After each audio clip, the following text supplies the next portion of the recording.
Hello everybody and welcome back to another video on the first ever unbiased Infinite Flight news channel. This will be a different video, as the main reason I made this channel was to critique Infinite Flight and mainly point out their flaws, in hope of getting fixed, so I will be doing a pros and cons of Infinite Flight.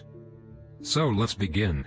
First thing I will be looking at is the main thing and anything to do with flight in general, the planes. Infinite Flight consists of 61 planes and 836 liveries. However, only 5 planes were reworked or added within the past 2 years instead of just looking at the 5 planes that were just reworked and say, this is how every other plane is in the game. This just isn't a biased YouTube channel. I will be looking at multiple planes, old and new. Let's take a look at the 767 for example.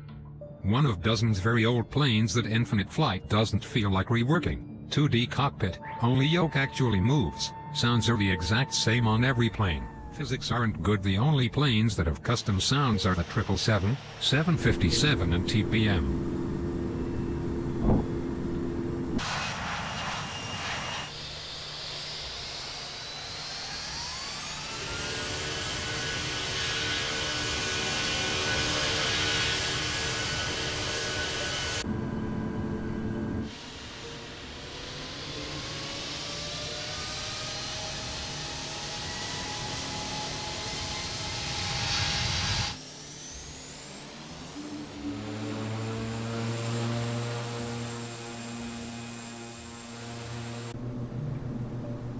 And before I move on, let's take a look at Infinite Flight's newest plane, the A220. Just like all of Infinite Flight's newer planes, they added an interior for some unknown reason, and despite being a brand new plane that Infinite Flight apparently worked hard on for over 6 months, they still couldn't add new custom engine sounds.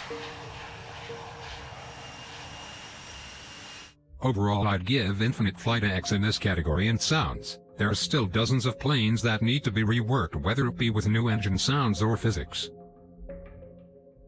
Next I am going to go to scenery now. From 40,000 feet we can all agree that Infinite Flight has amazing scenery. Satellite scenery to be exact, very realistic.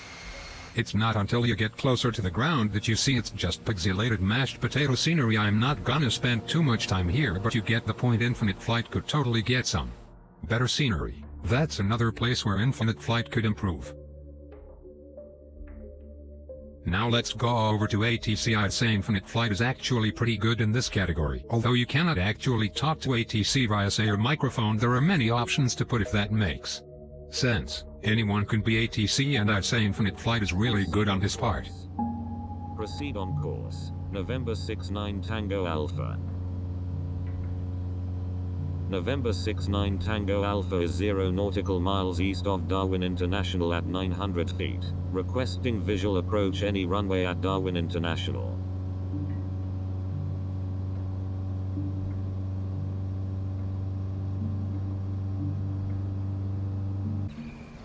How long is this going to take? November 69 Tango Alpha.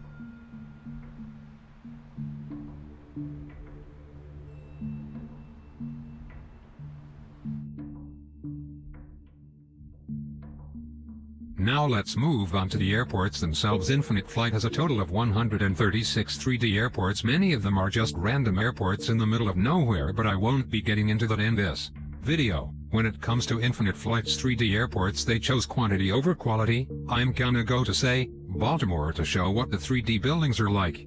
Now at first this may look really cool until you realize nothing is animated. Gates, cars, ground services etc. don't move. Everything is stationary. Everything is just copy and pasted. As you can see, gates and airports are all the exact same, yet each one being handcrafted by someone. Infinite Flight could really improve on 3D airports, adding a lot more around the world and customizing each airport, whether it be with the gates, terminals or ground services. Now let's go on to multiplayer. This is another part of Infinite Flight. I think we can all agree that Infinite Flight did pretty good and doesn't need many improvements. I don't really have anything else to say about it, so let's go on to the community.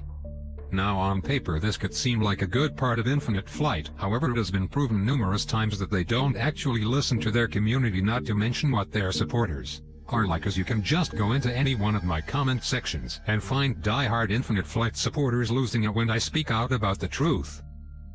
Based on what I've been getting over these past few weeks, Infinite Flight really doesn't have too smart or kind supporters. If I'm going to be honest, Infinite Flight could really improve in this category. Next part, the weather. I'm going to go to Newark Airport in Greenland because it is currently raining and cloudy there, but in Infinite Flight they don't have clouds or rain in the game, just fog. However, there are ice crystals in the game, but you do have to manually put it in yourself. The ice crystals aren't in live weather, so this is another place where Infinite Flight could really improve.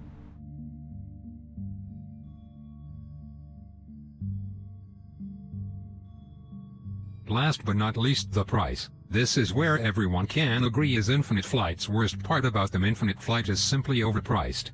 It is what it is, $10 a month for mashed potato scenery, low-quality planes and bad 3D airports. Infinite Flight could really lower the cost of the game to probably $5 a month.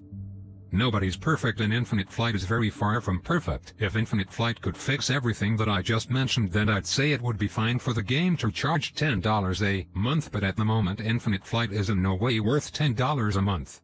Thank you all for watching my pros and cons video about Infinite Flight and what they could improve on. Please make sure to like, subscribe and share the video, as next video will be an amazing video. Have a great rest of your day, everyone.